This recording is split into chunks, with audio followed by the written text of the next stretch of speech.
Hi, I'm James Dunn. Welcome to the Inside Network.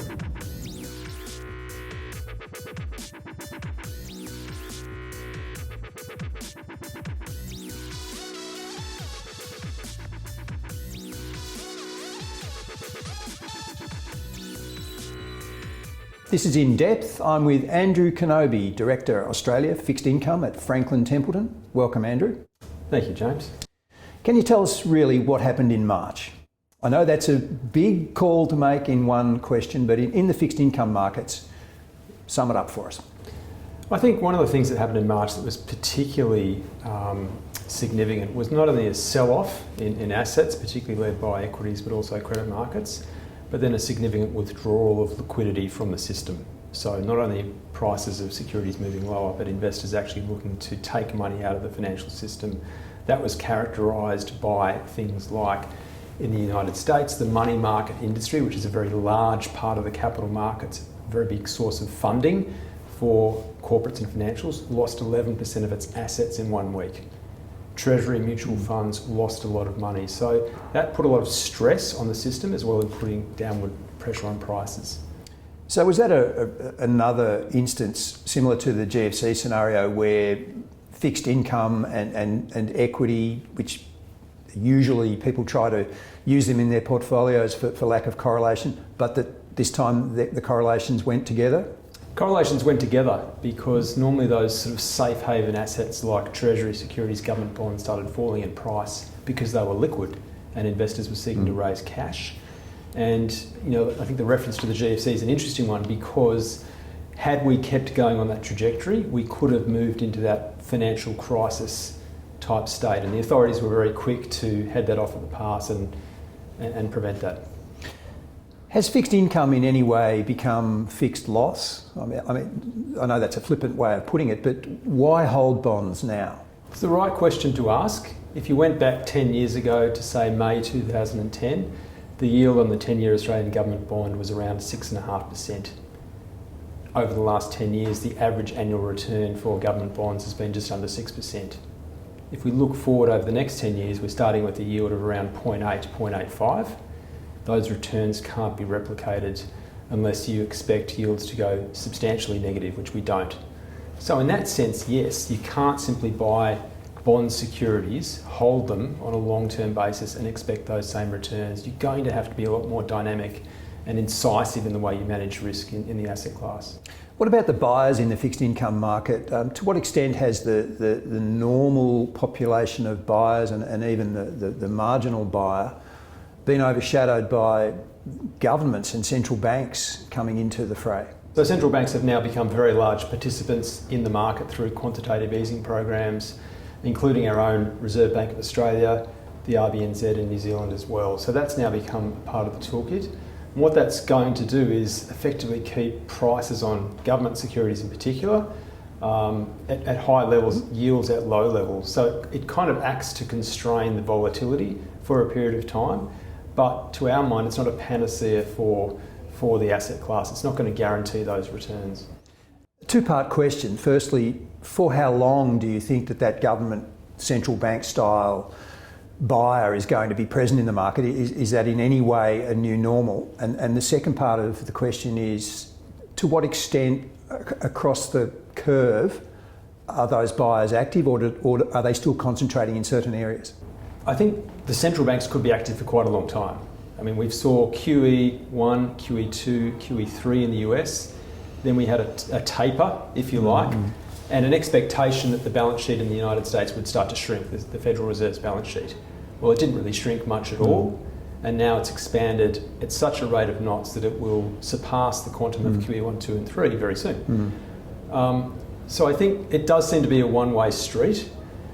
Secondly, in Australia, where the Reserve Bank has targeted the government bond yield out to 3 years at or around the cash rate of 0.25, I don't think it's a very big step to start to imagine that they may need to extend that further out the curve if they are concerned that funding costs start to rise. So they've started at the short end of the curve, but you could certainly imagine a scenario where they don't want yields to rise too quickly and they look to extend that. For yourselves as buyers of fixed income securities, How different is it when you've got that central bank elephant in the market and getting used to its presence? It certainly is different. It certainly changes the way you think about price and relative value. In government bond markets, there still is volatility, there still is movement away from fair value. We don't think central banks can ultimately control all prices. So the market will still look to determine appropriate value at different points in different parts of the market. In the corporate bond market, I think it's more of a concern where, to some degree, you've got central banks now participating either directly or indirectly in that market. And sovereign auctions still appear to be oversubscribed. So for the wider fixed income investor world, do debt and deficits really matter anymore? We think they do. We think there's a difference between something that can persist for a long time and something that can go on forever. And so we know that large economies have run persistent deficits, the United States in particular, for a multi-year period. It was Thomas Honig, the former Kansas City Fed president, who said, "No economy in the world can go on consuming more than it produces year after year forever."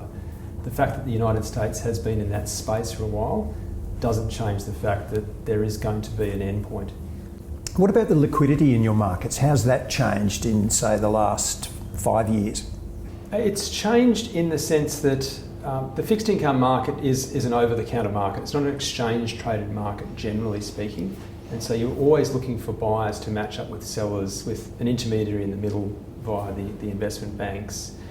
The market has gotten much larger, and the ability of the investment banks to play that intermediary role has probably diminished. And so that means that when you get times of stress, such as we've just had in March and April, the importance of buyers and sellers being able to move together becomes that much greater. And unfortunately, we saw a lot of people on the sell side of the fence relative to the buyer side, and that caused the liquidity problems that we saw. Around the world, various governments and regulatory authorities have tried for a long time to more retailise the fixed income market. And do you think that's working? A lot of the vehicles that have been brought out have been listed, or there's been groups that make parcel sizes smaller. Are those developments welcome, and are they working? I think it's always welcome to have more people involved in a market than less. I think the challenge with fixed income is it is complex. A lot of investors look at it and see an interest rate and think that's their return. But unfortunately, as we've seen, particularly in higher risk parts of the market, high yield can become no yield if you don't get paid. And at least with equities, you've got some upside. You've got potentially earnings growth and capital growth that can go on for a long time. Fixed income, if things work out well, you get your coupon and you get your principal back. And so part of the complexity of the asset class is having the research resources to understand those risks. And when it works out well, it's a fairly boring asset class. When it doesn't work out well, it's a disaster. And so that's the main thing that concerns us of less sophisticated investors necessarily taking on those risks. Does the Australian government tenure still perform its role of the risk-free asset with all of the market turmoil and dislocations? We don't think so. We think part of the issue is, as we now look out over the coming decade, with yields starting this low, with a central bank that is targeting inflation in the 2% area, 0.85%, for example, is almost guaranteeing you to lose money after inflation. And so it's very difficult to see that very long-term traditional bond-equity relationship necessarily performing as it has done in the past over the coming decade. Let's talk about duration. First of all, I'd like you to give as succinct a definition of it as possible, and then how do you determine as portfolio managers what appropriate level you want to have of duration? So duration we just think about as the sensitivity of a bond to changes in yield.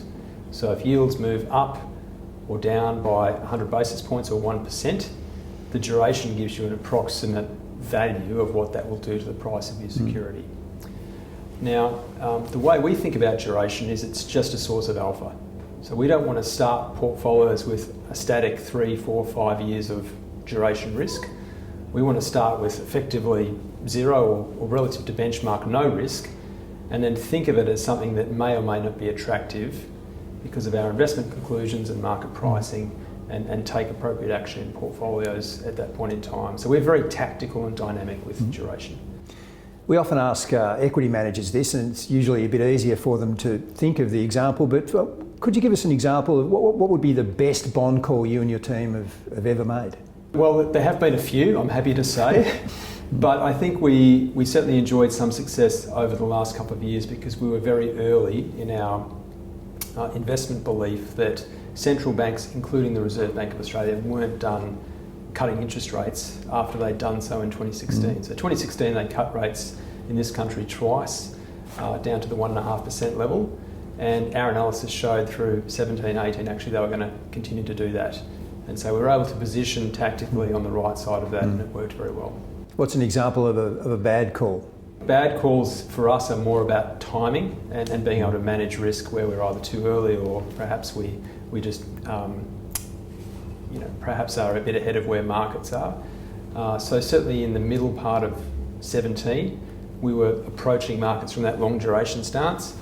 We saw the Bank of Canada in that year actually flip very quickly from an easing dovish stance to a tightening hawkish stance.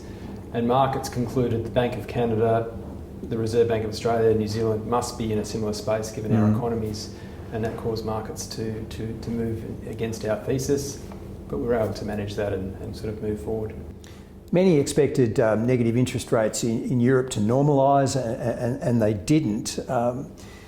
Now we have a situation where people are really starting to conjecture about the possibility of US interest rates going negative. Do you think they will, and what happens if that does occur? Yeah, we don't think the US is likely to go down that path. So Europe first introduced negative interest rates 6 years ago. They're still there, obviously.